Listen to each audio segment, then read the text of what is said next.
Hari tu baru je aku cerita pasal pasport Malaysia boleh extend sampai 10 tahun. Tup-tup minggu ni ada isu sampaikan kerajaan hentikan pasport lebih 10 tahun ni. Okey? Aku akan cerita apa sebenarnya yang jadi. Sebelum tu korang yang minat konten-konten info terkini, isu semasa boleh tekan butang follow dekat sini dan tekan mantap. So, korang boleh baca statement dekat atas tu, pasport lebih 10 tahun dihentikan serta-merta. Pemegang sedia ada boleh tukar percuma. Jabatan Imigresen menghentikan pengeluaran pasport dengan tempoh sah laku melebihi 10 tahun. Hal ini sebabkan adanya kekeliruan ketika rakyat melakukan perjalanan ke luar negara. Okey, inilah pentingnya bila nak implement satu polisi, satu benda baru, buatlah kajian habis. Buatlah research betul-betul. Padahal benda yang simple ni pun tak boleh nak fikir ke. Okey, aku akan cerita apa sebenarnya masalah dia. Alright. So, masalah yang berlaku sebenarnya adalah bila rakyat Malaysia hantar pasport tu pergi dekat Jabatan Imigresen nak tukar pasport. Okey, dia dapat dia punya tarikh luput tu melebihi 10 tahun. Contoh pasport lama ada baki lagi 8 bulan. Lepas tu hantar, tukar pasport. Pasport baru pula bukan 10 tahun. 10 tahun, 6 bulan, 10 tahun, 8 bulan. Disebabkan itulah berlakunya masalah dekat banyak negara.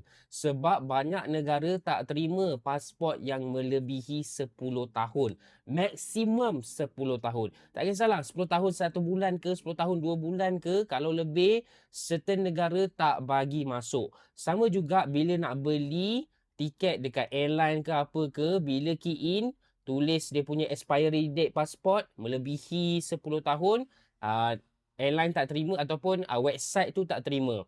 Last kena pergi ke kaunter. Macam sebelum ni lah ada yang ini bagi tahu tempoh sah 10 tahun KP Immigration jelaskan pemegang pasport perlu beli tiket di kaunter. Kan dah menyusahkan.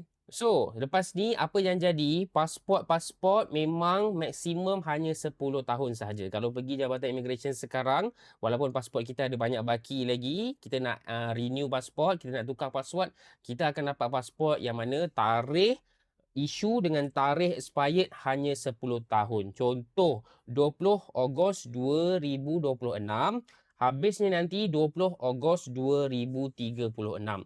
Tak lebih, tak kurang. Okey, itulah apa yang dia tukarnya. So, orang-orang yang dah buat pasport baru lebih 10 tahun, kena datang balik untuk tukar tapi tidak dikenakan apa-apa bayaran. Tapi still lah kau nak kena ambil cuti, kau nak kena pergi balik Jabatan Immigration yang ramai gila tu semata-mata nak tukar benda ni, yang mana in the first place salah pengelola sebab tak fikir panjang. Tapi kalau korang tanya aku still tak renew 10 tahun. Aku still akan renew 5 tahun sebab aku travel banyak. Aku takut tak sampai 10 nanti pasport dah penuh. Okay guys, kalau korang suka travel, nak pergi travel, korang wajib ada Universal Travel Adapter. Okay. Dan korang tengok ni, yang bagusnya dia boleh pakai dekat lebih 100 negara. Ada untuk negara Eropah, 2 bulat ni. Ada untuk negara tajam ni, Jepun boleh, Thailand boleh. Lepas tu, macam biasalah, 3 pin. Okay, yang bestnya bila kau dah bawa benda ni, kau tak perlu nak bawa extension dah sebab dia ada banyak lubang kat bawah. Tak payah bawa extension, jimat ruang, bawa ni sahaja dengan wayar-wayar pengecasan. Okay, harga korang boleh check dekat bawah.